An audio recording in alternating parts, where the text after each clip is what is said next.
the Scribe YouTube channel. I am Dave, M.O.T for the band, standing for Master of Time.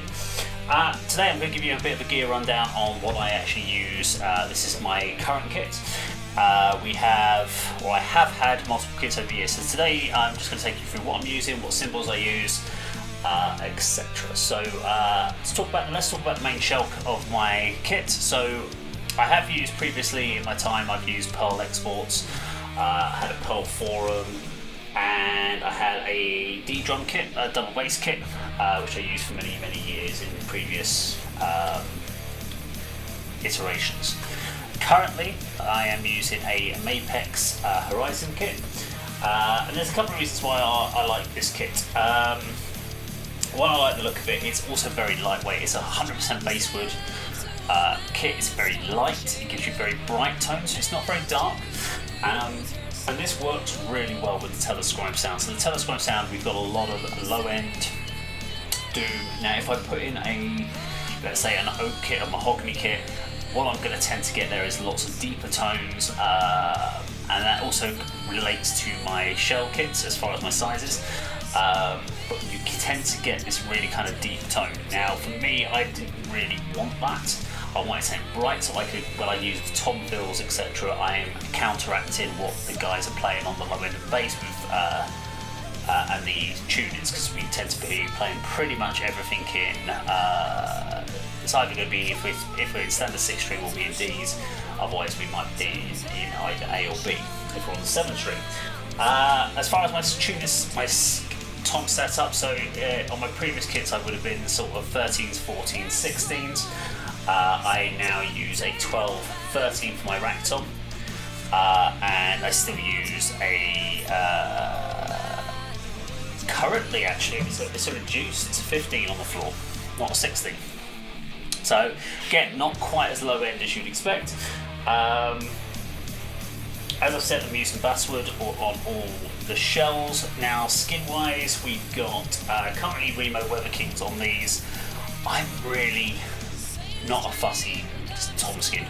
There are some that are really into their pinstripe skins or their Evans, etc. It does the job for me. I'm not fussy. As long as they sound good, they're great. Tuning wise, I try to do quite an even tuning between the two, so I don't really want too much resonance bounce off the two skins. So some like to have tuned low on one end, tuned high on the other, so you get this kind of ring. I try to avoid that if I can. I just want to get a consistent solid tone, so I get that initial impact, and that's all. My snare, now the snare is a vintage Master Series. This was picked up many years ago. It wasn't something I got with this particular kit. I've had it for years. It's been with me on numerous recordings. I use the Evans reverse knot skin on the top. I've used a couple of similar like this, like the Aquarians, but I really liked this.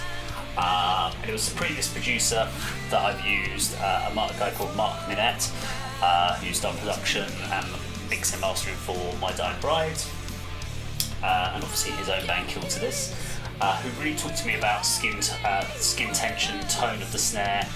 I was one of these guys that previously with my snare would have tuned this quite low to get a big fat sound, and he was like, no, crank it up, tighten it so you can hardly tighten it anymore, almost like a piccolo type snare.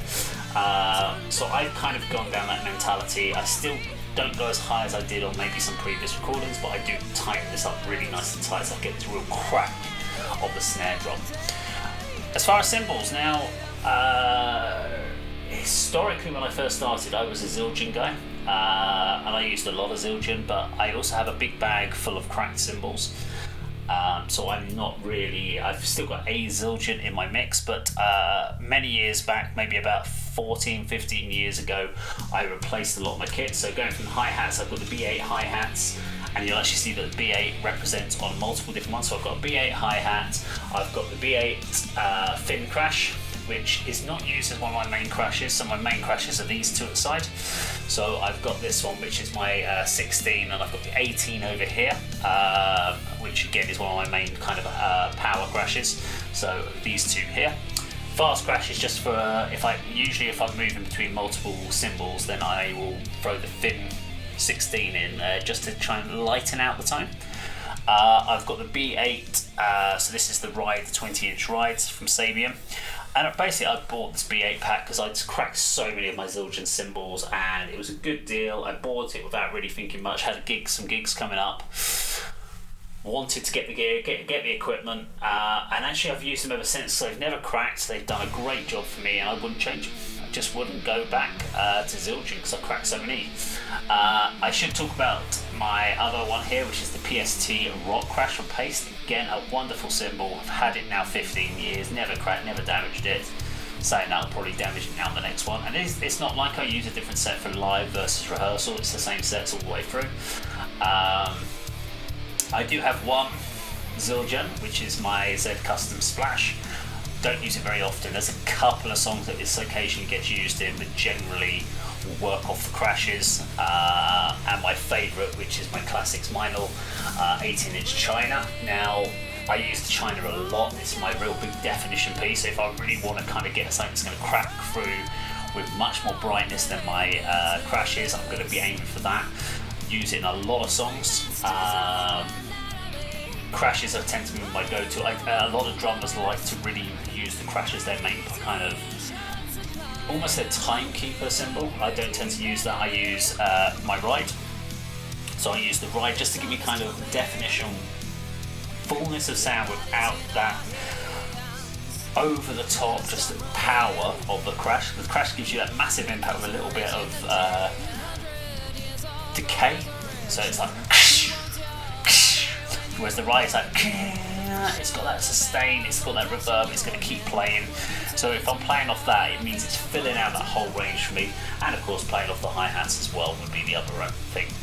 As far as kick pedals, so I use a double kick pedal. I don't do a lot of double kicking, but I use the Iron Cobra from Tama.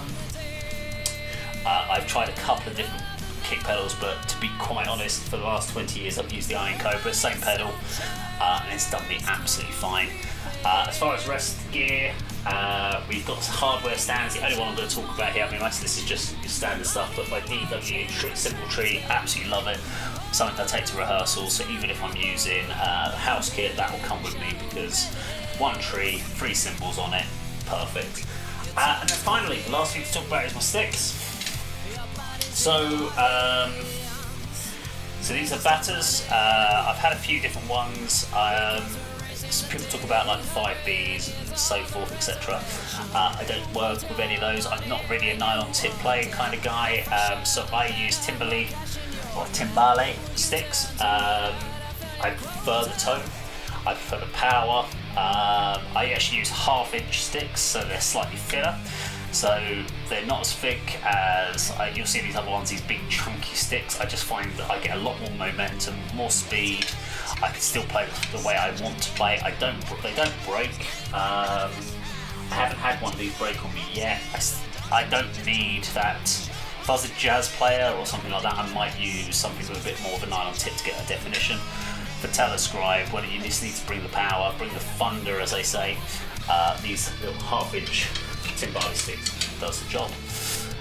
So there you go, that is my gear rundown for Scribe. Now if you enjoyed this video, please do remember to like and share and subscribe to the Scribe channel. There'll be more content coming out, and I'm sure the other guys from the group will be obviously putting their gear rundown as well, or check them out on their channel anyway. Thank you for watching, take care. Your time is coming.